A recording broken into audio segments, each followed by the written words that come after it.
सुनो, हे पृथ्वी के सभी निवासियों, मैं यहोवा हूं, वह परमेश्वर जिसने आकाश और पृथ्वी को बनाया। मैं वही हूं जिसने आदम को मिट्टी से बनाया और उसे जीवन की सांस दी। मैं वह हूं जिसने नूह को जल प्रलय से बचाया, इज़राइल को दासत्व से छुड़ाया और मरुस्थल में अपने लोगों के लिए रोटी और जल प्रदान किया। मैं सृष्टि का सच्चा और जीवित परमेश्वर हूं और मैं आज तुमसे सीधे बात कर रहा हूं। मैं तुम्हें चेतावनी देता हूं क्योंकि तुमने पापों में जीवन बिताया है। तुमने अपनी आत्मा को उन कामों से दूषित कर लिया है जो मेरे विरुद्ध हैं। क्या तुम नहीं जानते कि पाप का परिणाम मृत्यु है? मैं यहोवा हूं जो तुम्हें देखता हूं। तुम्हारे हर काम मेरी आंखों के सामने है।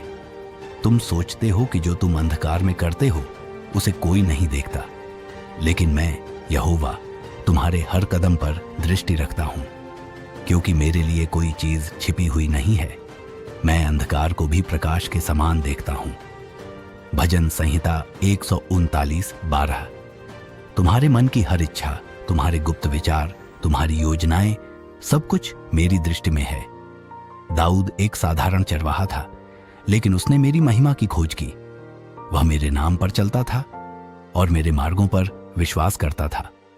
जब उसने गोलियत को देखा तो वह भयभीत नहीं हुआ, बल्कि मेरे नाम की सामर्थ्य पर विश्वास करते हुए कहा, सेनाओं के यहोवा के नाम से मैं तुझ पर चढ़ाई करता हूं। 1 शमूएल 17:45। मैंने उसे विजय दी। मैंने उसे इस्राएल का राजा बनाया। क्यों? क्योंकि उसका हृदय मेरे प्रति पूर्ण था। सुनो, हे पृथ्वी के लोगों, और दाऊद की कहानी से सीखो। मैं यहोवा तुम्हें दिखाता हूं कि कैसे मैं एक साधारण व्यक्ति को उठाकर महानता के शिखर तक ले जाता हूं।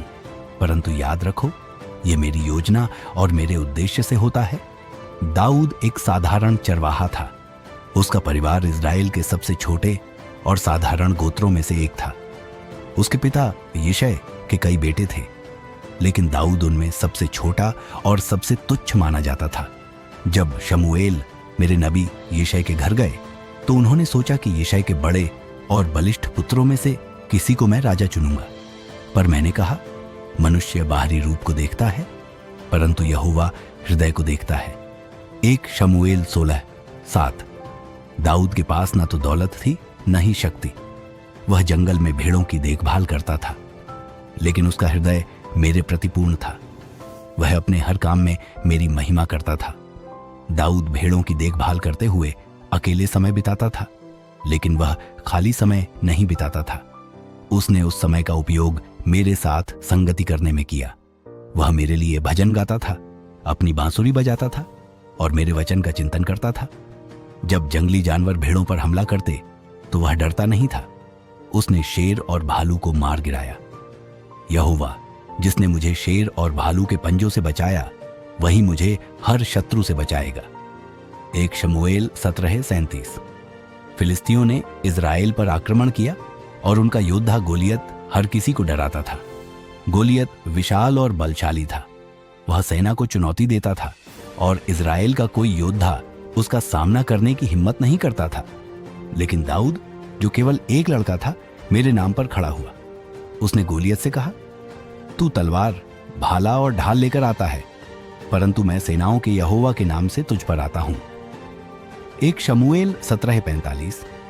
दाऊद के पास केवल 1 गोफन और 5 पत्थर थे, लेकिन जब उसने मेरा नाम लेकर एक पत्थर फेंका तो वह सीधे गोलियत के माथे पर लगा और वह मर गया। मैंने दाऊद को चुना क्योंकि उसका हृदय मेरे प्रति सच्चा था। वह विनम्र और मेरा सेवक था। जब मैंने शाऊल को राजा के रूप में अस्वीकार कर दिया तो मैंने दाऊद को इज़राइल का अगला राजा चुना। शमूएल ने दाऊद के सिर पर तेल लगाया और मेरा आत्मा उस पर आ गया, और यहोवा का आत्मा दाऊद पर उस दिन से लेकर सदा के लिए उतरा। 1 शमूएल 16:13। दाऊद का चरित्र। क्यों मैंने उसे चुना? 1, उसका हृदय मेरे प्रति सच्चा था। दाऊद ने मेरे नाम पर भरोसा किया। वह अपने पराक्रम या बाहरी ताकत पर नहीं, बल्कि मुझ पर निर्भर था। 2, विनम्रता और सेवा का भाव। राजा बनने के बाद भी वह विनम्र बना रहा। उसने हमेशा मेरी इच्छा को प्राथमिकता दी। 3. मेरे नाम की महिमा करना। दाऊद ने हर जीत को मेरी महिमा का अवसर बनाया। उसने कहा, यहोवा मेरी चट्टान और मेरा उद्धार है। भजन संहिता 62:6। दाऊद ने महानता प्राप्त की, लेकिन उसने पाप भी किया। जब उसने उरिय्याह की पत्नी से व्यभिचार किया और उरिय्याह की हत्या करवाई, तो उसने मेरी व्यवस्था का उल्लंघन किया। नबी नाथान ने उसे कहा, तूने यहोवा की बातों को तुच्छ जाना, इसीलिए तलवार तेरे घर से कभी नहीं हटेगी। 2 शमूएल 12:10।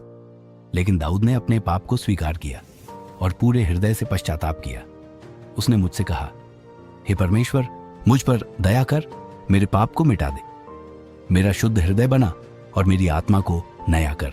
भजन संहिता 51:1-10। मैंने उसे क्षमा कर दिया, लेकिन उसके पाप के परिणाम स्वरूप उसका बेटा मर गया।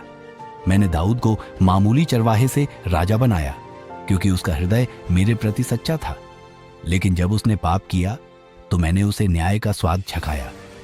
आज मैं तुम्हें चेतावनी देता हूं, मेरे पास आओ, अपनी विनम्रता, विश्वास और पवित्रता से अपने जीवन को मेरे प्रति समर्पित करो। मैं घमंडियों को गिरा देता हूं, परंतु दीन जनों को ऊंचा करता हूं। भजन संहिता 147:6। दाऊद का जीवन प्रमाण है कि मैं विनम्र को राजा बना सकता हूं, परंतु पाप करने पर न्याय भी करता हूं। अब तुम्हारा निर्णय है, मेरे वचनों को मानकर ऊंचाई तक जाओ या पाप करके अपने विनाश का कारण बनो। व्यभिचार। मोबाइल और इंटरनेट ने व्यभिचार को आसान बना दिया है। तुम गंदी चीजें देखते हो, अशुद्ध विचार सोचते हो और सोचते हो कि मैं देख नहीं रहा। लेकिन सुनो, जो अपनी आंखों को अशुद्धता की ओर घुमाता है, वह न्याय से बच नहीं सकेगा। पवित्र जीवन जियो। व्यभिचार, झूठ और लालच को त्यागो। पवित्र बनो, क्योंकि मैं पवित्र हूं। लेव्य व्यवस्था 11:45। 3. मेरे वचनों पर चलो। हर दिन मेरी शिक्षाओं को पढ़ो और अपने जीवन में लागू करो।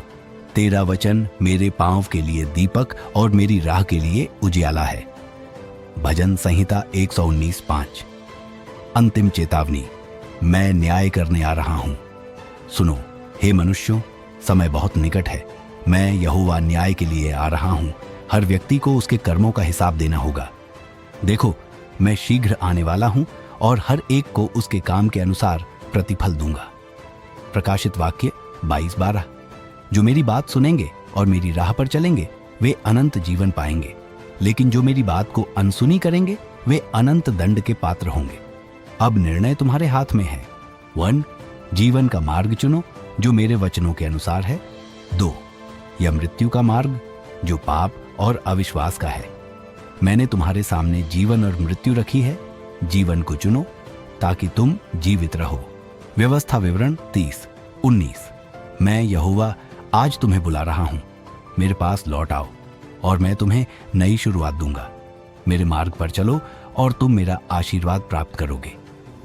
जो कोई मेरे पास आएगा, उसे मैं कभी नहीं ठुकराऊंगा। यूहन्ना 6:33। अब समय है, हे मनुष्यों, पश्चाताप करो और पवित्र जीवन जियो,